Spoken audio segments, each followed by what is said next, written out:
Ya, saya mulai. Assalamualaikum warahmatullahi wabarakatuh. Kita ketemu lagi pada pertemuan yang ketiga dari mata pelajaran PKK, masih dengan materi yang sama, yaitu materi pokoknya sikap dan perilaku wirausaha. Kemudian submaterinya yaitu tentang mindset, atau boleh dikatakan tentang mindset wirausaha. Nah, pada pertemuan kali ini saya akan memberikan contoh beberapa orang pengusaha yang sukses yang mungkin bisa kalian jadikan inspirasi, atau mungkin bisa kalian jadikan pandangan. Siapa tahu kalian bisa belajar dari orang tersebut. Nah, sebelum kita membahas beberapa orang itu, di sini saya bacakan dulu mindset wirausaha sukses. Mindset wirausaha atau entrepreneur sangat diperlukan oleh seseorang yang akan berkecimpung di dunia usaha. Jadi di sini sangat-sangatlah dibutuhkan. Banyak wirausaha yang sukses tidak hanya sekedar mengandalkan skill, tetapi juga selalu membangun atau mengembangkan mindsetnya. Kemarin kalian sudah sedikit mempelajari tentang mindset wirausaha. Banyak sekali mindset yang harus dibangun atau dikembangkan jika kalian ingin menjadi seorang wirausaha yang sukses. Nah, menjadi seorang wirausaha yang sukses itu tidaklah instan atau tidak langsung menjadi seseorang yang sukses, itu tidak, tetapi butuh proses. Nah, proses itu terkadang bisa singkat atau bahkan banyak juga yang proses itu sangat panjang. Nah, berikut beberapa contoh wirausaha yang dapat kalian jadikan inspirasi. Mereka itu bisa dikatakan sekarang sukses, meskipun pada awalnya dulu mereka itu memulai dari nol. Nah, kalian bisa menjadikan mereka itu motivasi atau inspirasi, sehingga ketika kalian akan berwirausaha itu kalian bisa belajar dari orang-orang ini. Nah, langsung saja untuk yang pertama adalah Bob Sadino. Di sini saya hanya memberikan 5 contoh saja. Nanti untuk yang lain bisa kalian pelajari dari internet atau mungkin dari sumber-sumber yang lain. Nah, bicara tentang Bob Sadino itu salah satu wirausaha sukses yang terkenal di negeri ini atau di Indonesia. Dan sekarang beliau sudah tiada. Banyak sekali yang bisa kita pelajari dari sosok Bob Sadino ini. Saya bacakan. Nah, di sini Bob Sadino itu adalah lulusan SMA. Kalian nanti juga lulusan SMK yang tidak berkeinginan untuk kuliah, kalian bisa merintis menjadi seorang wirausaha. Semoga misalkan kalian itu rezeki, kalian bisa sukses seperti Bob Sadino ini. Nah, kisahnya itu dimulai dari kegagalan bisnis sewa mobil. Jadi pada mulanya Bob itu mempunyai mobil yang dia gunakan untuk sewa. Jadi ketika itu bisnisnya itu mengalami kegagalan akibat Bob itu mengalami kecelakaan. Nah, terus karena mobilnya rusak, otomatis kan tidak bisa disewakan. Akhirnya Bob itu menjadi buruh bangunan dengan upah harian agar bisa melanjutkan hidup. Jadi dari bisnis sewa mobil, karena mobilnya rusak, Bob itu menjadi seorang kuli bangunan. Terus selanjutnya ada peluang yang lain. Nah, di sini berarti Bob itu bisa membaca peluang, yaitu menjadi seorang pedagang telur. Di sini karena memang modalnya itu minim, itu bahkan Bob itu meminjam uang untuk mendirikan peternakan ayam. Jadi seseorang pengusaha yang sukses itu tidak harus modalnya besar, tetapi bisa jadi mulai dari nol. Terus ini berkat keuletan. Jadi menjadi seorang wirausaha yang sukses itu dia harus ulet. Dia memasarkan telur secara door to door atau dari pintu ke pintu atau dari rumah ke rumah. Nah, kemudian setelah pelanggannya banyak, maka Bob itu mendirikan Camp Chicks, sebuah supermarket yang menyediakan produk peternakan dan juga ditambah lagi pertanian. Jadi mulanya itu tidak besar atau tidak banyak usahanya Bob, tetapi Bob itu memulai dari satu persatu, dari yang kecil menjadi kemudian punya supermarket. Nah, ini yang juga penting menurut Bob. Jika ingin sukses dalam berwirausaha, maka langsung beraksilah turun ke lapangan. Jangan hanya menebak-nebak saja. Dengan Bob itu turun ke lapangan, maka dia tahu target pasar yang disasar itu siapa, kemudian bagaimana mempraktikkan apa yang diinginkan. Jadi dia langsung turun ke lapangan, tidak sekedar teori misalkan ABC, tidak, tetapi dia langsung turun ke lapangan, langsung melakukan apa yang dia inginkan. Jadi itu menurut Bob salah satu kuncinya. Selain itu, kunci yang juga penting itu untuk sukses adalah mengalami kegagalan. Seseorang yang sukses itu pasti pernah gagal. Jadi dari kegagalan itu kalian menurut Bob itu dapat belajar dan bisa membuat usahanya menjadi lebih besar lagi. Jadi kalau seseorang itu pernah gagal, maka dia bisa mengambil pelajaran atau bisa mengambil hikmah dari kegagalan yang telah dialaminya. Untuk itu, seorang yang sukses itu pasti pernah gagal dan juga belajar dari kegagalan. Tetapi kalau misalkan dia pernah gagal, kemudian tidak sukses, berarti dia tidak belajar dari kegagalan yang pernah dialaminya.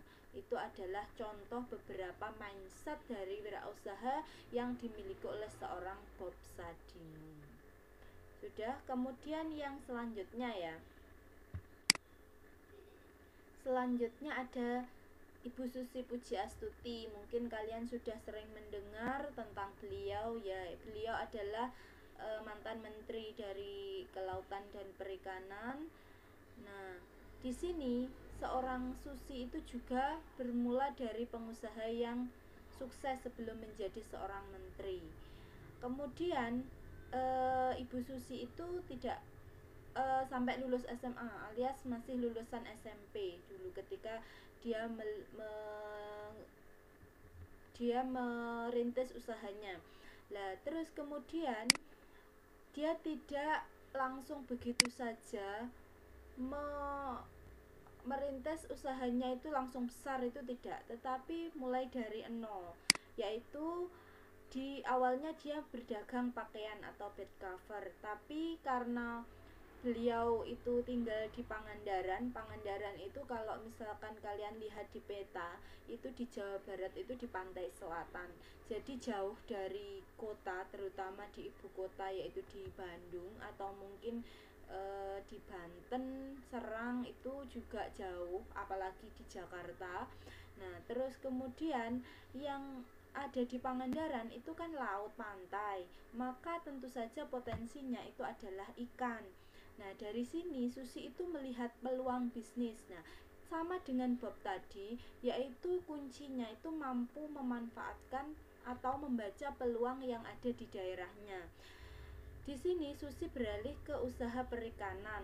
Modalnya itu 750.000 saja. Tidak banyak. Jadi seseorang pengusaha yang sukses itu modalnya tidak selalu besar. Mungkin ada yang mempunyai modal besar, tapi juga banyak sekali yang modalnya kecil bahkan nol. Nah, Susi modalnya 750.000, kemudian dia mulai membeli ikan dari pelelangan, alias Ibu Susi itu adalah pengepul istilahnya, pengepul dari banyak nelayan yang ada di Pangandaran, kemudian memasarkannya ke sejumlah restoran. Jadi tidak beliau itu bos langsung, enggak, tetapi beliau itu mengumpulkan dari banyak nelayan, kemudian ikan-ikan itu dipasarkan ke restoran. Terus selanjutnya setelah ikan beliau merambah ke lobster, kemudian ikan lobsternya itu diekspor. Jadi sedikit demi sedikit itu beliau merambah pasar luar negeri. Terus selanjutnya Ibu Susi itu juga mengalami istilahnya hambatan karena Pangandaran itu jauh dari pusat kota. Terus kemudian harus didistribusikan ke berbagai wilayah ikannya itu. Maka ada kesulitan yaitu di bidang transportasi. Bagaimana mengirimkan hasil ikan atau lobsternya itu ke berbagai tempat tanpa waktu yang lama, karena kalau misalkan bahan mentah seperti ikan lobster itu kalau lama itu kan juga tidak bagus. Nah, maka Ibu Susi itu akhirnya memikirkan untuk mempunyai bisnis maskapai penerbangan untuk mengirimkan berbagai macam ikan dan juga tangkapan yang lain ke berbagai wilayah. Nah, akhirnya Bu Susi itu membeli sebuah pesawat kecil yang kemudian diberi nama Susi Air. Nah, ini pesawatnya tidak besar, hanya berkapasitas berapa, mungkin 10 atau berapa, untuk mendistribusikan ikan ke berbagai wilayah di Indonesia atau bahkan mungkin di luar negeri. Beliau itu membeli pesawat juga tidak langsung oh banyak, itu tidak, tetapi awalnya satu, pinjam ke bank, kemudian sudah berkembang sekarang punya beberapa pesawat. Nah, itu juga berkat keuletan dari Ibu Susi ini. Jadi beliau itu terkenal tegas. Kalau misalkan kalian mengikuti sepak terjang beliau ketika menjadi menteri, Bu Susi itu kan juga berani menenggelamkan kapal-kapal pencuri ikan, itu sangat berani actionnya. Sehingga ketika beliau menjadi seorang wirausaha, semua itu ada dampaknya.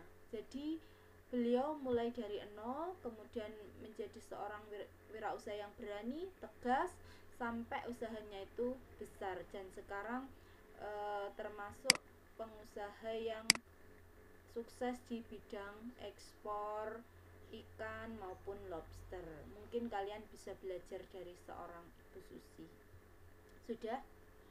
Yang selanjutnya ini adalah Athina Maulina. Mungkin bagi kalian yang cowok-cowok itu kurang familiar dengan Athina Maulina, tapi kalau misalkan cewek-cewek itu beberapa mungkin tahu, karena di sini Athina itu adalah pendiri dari Vanilla Hijab. Mungkin kalau misalkan cewek-cewek atau ibu-ibu yang sering belanja lewat online itu di Instagram sering menemui toko namanya Vanilla Hijab.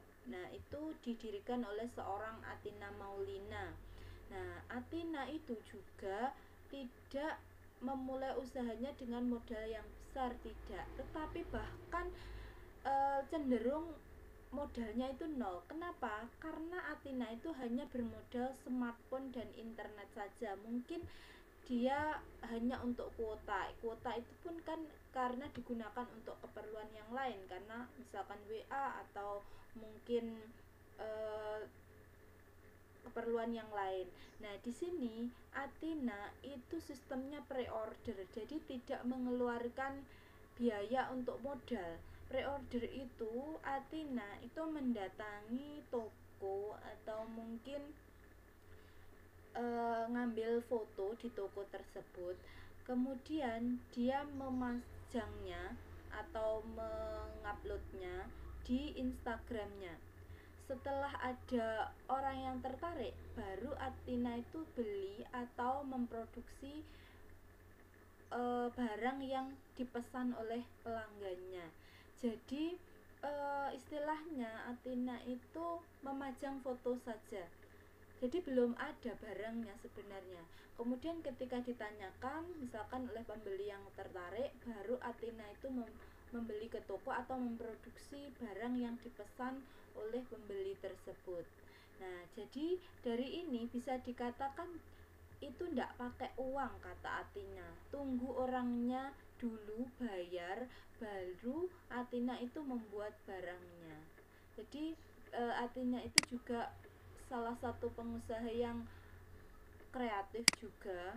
Terus kemudian ini kegigihannya itu sekarang mencapai ratusan juta omsetnya, bahkan mungkin mencapai miliaran. karena lapangan pekerjaannya pun juga besar untuk banyak orang. Sekarang mungkin puluhan pegawainya. Jadi kalau misalkan kalian penasaran dengan sosok Athena itu boleh browsing di internet, atau mungkin kalau kalian mau melihat Instagramnya Vanilla Hijab itu juga boleh, meskipun kalian laki-laki atau cowok. Terus kemudian ini dari Athena, ingin berbagi tips kepada para calon pelaku usaha, yaitu yang pertama itu harus berani. Nah, berani dan tidak boleh pantang dan maaf ini dan harus pantang menyerah. Jadi dia harus pantang menyerah. Jadi tidak boleh gampang menyerah, kata artinya harus berani kemudian pantang menyerah. Terus ini kalau misalkan kita tidak berani, itu kita tidak akan pernah memulai, begitu kata artinya. Jadi kalau misalkan kita mau menjadi wirausaha yang sukses, itu kita harus berani melakukan, harus mau memulai. Terus kemudian dia juga mengingatkan untuk meminta restu orang tua. Jadi salah satu kunci untuk menjadi pengusaha yang sukses itu adalah meminta restu orang tua itu. Terus kemudian kata Athena juga berpesan jangan mengeluarkan modal yang banyak, karena kita itu kan berwirausaha itu kan mau mendapatkan uang. Jadi uang yang kita keluarkan di awal itu jangan terlalu banyak, begitu kata Athena. Jadi kalian bisa belajar dari sosok Athena Maulina ini. Oke, sudah. Kemudian yang selanjutnya adalah Tengku Fahlia Kurnia. Siapa dia? Kita coba. Jadi Tengku Fahlia itu adalah pembuatan souvenir dari kain flanel dan velboa. Kalau mungkin kalian sering ke toko perlengkapan, mungkin alat tulis atau mungkin perlengkapan kain atau perlengkapan menjahit, mungkin kalian sering menemukan kain flanel dan juga velboa. Nah, modalnya itu adalah Rp700.000 itu dari Tengku Fahlia Kurnia. Tidak terlalu besar untuk ukuran memulai sebuah usaha. Nah, kemudian apa motivasinya? Yaitu di sini banyak remaja yang menggandrungi segala macam aksesoris fashion seperti dompet, sarung ponsel, gantungan kunci dan sebagainya. Berarti di sini juga kuncinya itu adalah membaca peluang yang ada di sekitarnya. Kemudian inspirasi desainnya dia bisa melihat dari majalah, browsing internet, atau dari sumber yang lain. Kemudian kebetulan orang ini bisa menjahit sehingga itu mempermudah bagaimana dia berwirausaha. Itu dari Tengku Fahlia Kurnia. Jadi selain mampu membaca peluang, dia juga harus kreatif untuk membuat produknya itu seperti apa. Selain mungkin dari idenya sendiri, dia juga lihat di sumber-sumber yang lain, karena tentu saja di internet atau majalah itu banyak sekali contoh-contoh atau inspirasi desain yang bisa digunakan untuk sumber inspirasi. Terus kemudian yang selanjutnya adalah memasarkan. Bagaimana memasarkannya? Dia menggunakan website, kartu nama, brosur, katalog, bahkan mengikuti pameran. Terus untuk meminimalkan pengeluaran biaya itu dia membuka toko di rumahnya. Kemudian selain itu juga menggunakan menggunakan distributor atau reseller istilahnya. Jadi semakin banyak reseller, maka di sini itu kan membantu Fahlia memasarkan produknya, sehingga berkat kerja keras dan kreativitasnya dia mampu meraup omzet Rp60 juta setahun. Nah, jadi dari sini dari modal Rp700.000 itu sekarang menjadi 60 juta setahunnya. Jadi per bulannya sekitar 5 juta. Mungkin untuk ukuran wirausaha termasuk tidak terlalu besar, tetapi cukup untuk seorang Tengku Fahlia yang tidak membutuhkan modal yang besar. Jadi kalian bisa belajar juga dari orang ini. Jadi mungkin yang dijual terkesan juga remeh-temeh, misalkan bros atau mungkin apa, tetapi itu kan digandrungi oleh banyak orang. Nah, dari sini seorang Tengku itu mendapatkan pasar. Oke, kalian bisa belajar dari sini. Kemudian yang terakhir itu adalah Ating Supardi. Siapa dia? Seperti kita ketahui, pada tahun 98 itu di Indonesia mengalami krisis moneter. Nah, itu banyak pengusaha yang rugi, bahkan gulung tikar, termasuk Ating Supardi yang seorang pedagang daging. Jadi awalnya beliau itu adalah Ating Supardi, itu pedagang daging. Kemudian karena gulung tikar atau rugi, bangkrut, maka kemudian dia beralih menjadi jualan serabi, modalnya 50.000, menjadi seorang penjual serabi. Kenapa kok serabi yang dijual? Ating itu karena serabi itu populer di kawasan Bandung. Kemudian rata-rata pedagang serabi itu usianya lanjut, hanya berjualan di pagi hari. Kemudian mungkin inovasinya juga kurang. Maksudnya serabi yang dijual itu bentuknya seperti itu saja, rasanya seperti itu saja. Nah, Ating itu menginovasi serabi itu dengan rasa awalnya manis dan oncom. Kemudian setelah berkembang waktu, menerima masukan dari pelanggan, maka sekarang itu sekitar 54 varian rasa yang harganya itu 3 sampai 9.000. Jadi cukup ekonomis untuk sebuah serabi. Jadi kalau misalkan kalian menjadikan inspirasi, modalnya kecil, kemudian harga dari serabi itu yang tidak mahal, sehingga jangkauan pasarnya atau konsumen yang disasar itu juga luas, mulai dari kalangan bawah, menengah, bahkan mungkin juga kalangan atas. Kalau misalkan rasanya enak, maka kalangan atas pun juga tertarik. Terus kemudian omsetnya itu sekarang ramai, itu sekarang menghasilkan 10 sampai 12 juta, karyawannya juga sudah banyak. Nah, jadi dari sini itu seorang Ating itu tidak gampang menyerah, pernah gagal, belajar dari kegagalannya, kemudian dia bangun usaha lagi, kemudian bisa membaca peluang usaha, mempunyai kreativitas dan juga inovasi, kemudian pantang menyerah, gigih, sehingga mampu berjualan menjadi lebih besar setiap waktunya. Mungkin kalian bisa belajar dari sosok-sosok yang sudah saya sampaikan, mulai dari Bob Sadino, Susi Pujiastuti, Atina Maulina, Tengku Fahlia maupun Ating Supardi ini. Nah, itu adalah beberapa pengusaha sukses yang ada di negara kita, yang ada di Indonesia, yang mulainya itu dari nol, kemudian berhasil menjadi seorang yang berpenghasilan besar. Jadi kalian bisa menjadikan inspirasi, motivasi, sehingga suatu saat nanti misalkan kalian berkeinginan menjadi seorang wirausaha, itu kalian punya gambaran. Sudah, mungkin itu saja untuk pertemuan kali ini. Terima kasih, semoga bermanfaat. Saya akhiri, wassalamualaikum warahmatullahi wabarakatuh.